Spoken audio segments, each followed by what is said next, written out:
We are most alive, we have the most energy, we are most intimate with our best selves when we're progressing towards our mighty mission. I think what's happened on the planet right now is there's been a great seduction and a great brainwashing. When we are kids, we want to be astronauts. We want to do all our dreams. And we're full of curiosity, and we're loving.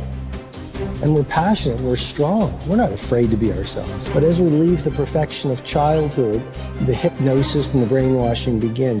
Be reasonable. So that's our nature, but our parents give us limitation based on their limited psychology. And don't sing too loudly, don't dream too big, don't be too passionate.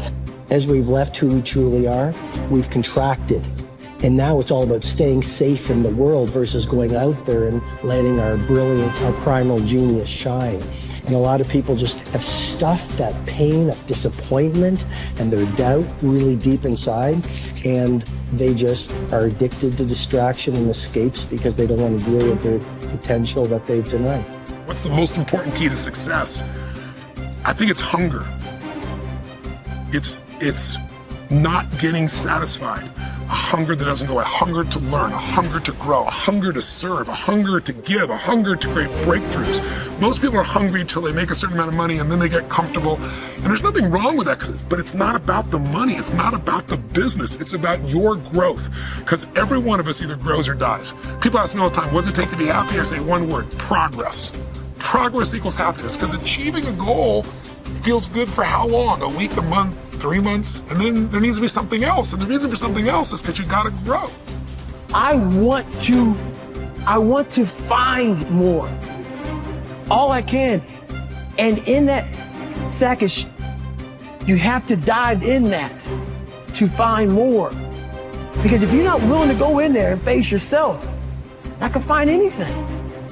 You're gonna live right here on surface, man, right here on surface. So if there is an ending to this world and there is somewhere to go and there's a judgment, you're gonna get there and you might see a chart. And that chart may tell you who you should have been.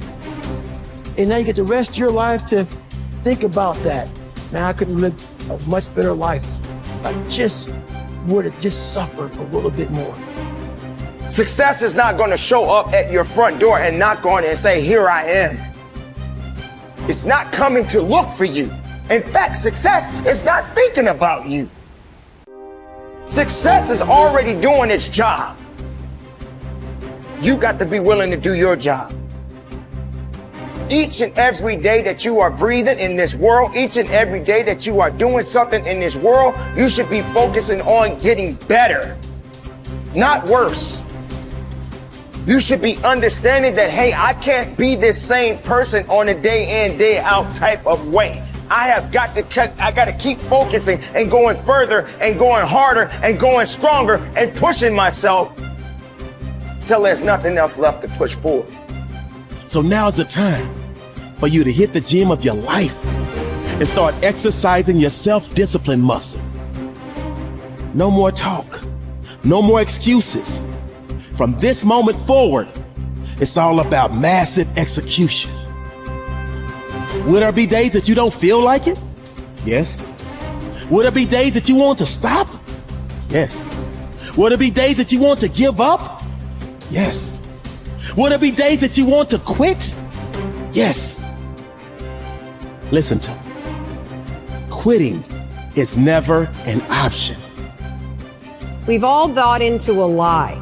We've bought into a lie that confidence is belief in self. And so when you're in a situation which is normal, where you don't believe in yourself, you're like, oh my God, I have no confidence. The truth is, and I want you to walk out of here with a new definition of confidence. Confidence is the willingness to try. Because when you try and you take action, what happens, and what's happened for France, is that when she sees herself taking action, what happens is she sees herself being the kind of person that takes action. So she has evidence that she can rely on herself. And that action is what builds confidence. It doesn't start with belief. The real way for most of us is not to wait to believe, but to push ourselves to act. And through the action, you will build the belief. We're built to walk uphill. And when you reach the pinnacle of the hill, you want to stop and appreciate the vision, but the next thing you want is a higher hill in the distance, because it's the uphill climb that it's from the uphill climb that we derive our value, and I mean this technically. So almost all the positive emotion we feel, especially the emotion that fills us with enthusiasm, and that's to be filled with the Spirit of God, by the way, because that's what enthusiasm means. That's experienced in relationship to a goal. And so in some sense, and this is part of the religious enterprise, you want a goal that you can never attain, right? So you can always move closer to the goal that recedes as you move towards it. You think, well, that's frustrating. It's like Sisyphus pushing the rock uphill. But it's not, because as you pursue that goal, you put yourself together and your life does get better and richer and more abundant. And that's why the highest levels of virtue and goal are in some sense transcendent.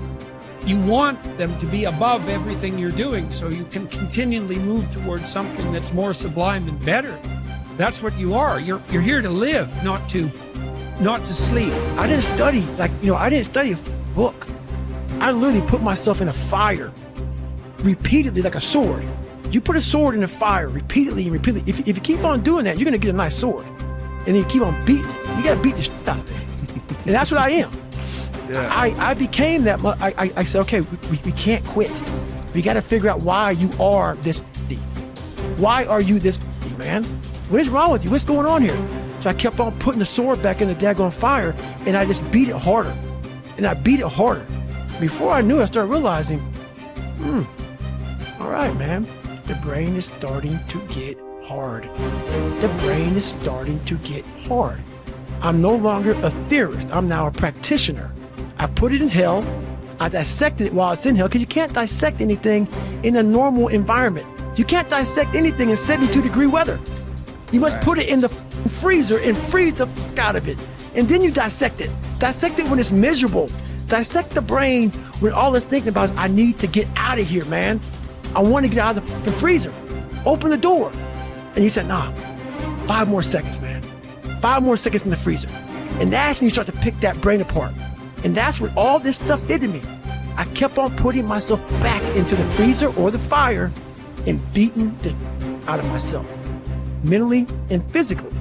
Before I knew it, this is what happened. Ralph Waldo Emerson believed that anyone who had put their heart and soul into their work and had done their very best could hold their head up high. Merely talking about it or only putting in a modicum of effort wasn't good enough in his mind. It was all or nothing. He believed that doing your best was an admirable quality, and that although you might not always be successful, knowing that you had done all you could was often all that mattered. At least you could look yourself in the eye. This ethos is central to many youth movements, such as the Scouts and Guides, and is a great philosophy for life in general. Indeed, doing your absolute best in everything you do is something that we should all aspire to, and it doesn't matter if it's at school, university, work, or home. If you think about it, doing your best is also central to self-reliance, because it allows you not only to test your capabilities, but also helps you to learn and therefore extend them. It's only when you are at the edge of your ability that you can really test your mettle and see just how much you can depend on yourself.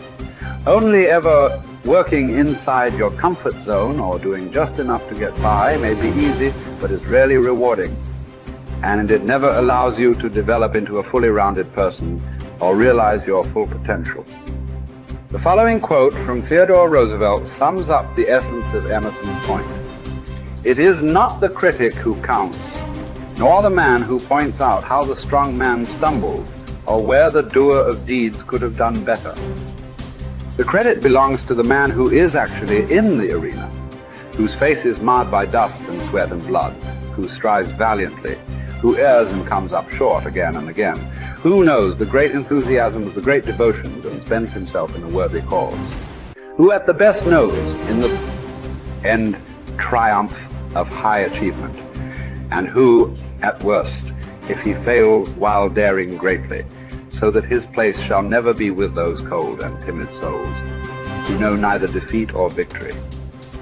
When you are working on your next task, give it your full concentration and really put the effort in to produce the best possible end result. Even if it doesn't lead to glittering success, you should be proud of yourself for doing your very best. No man fails who does his best.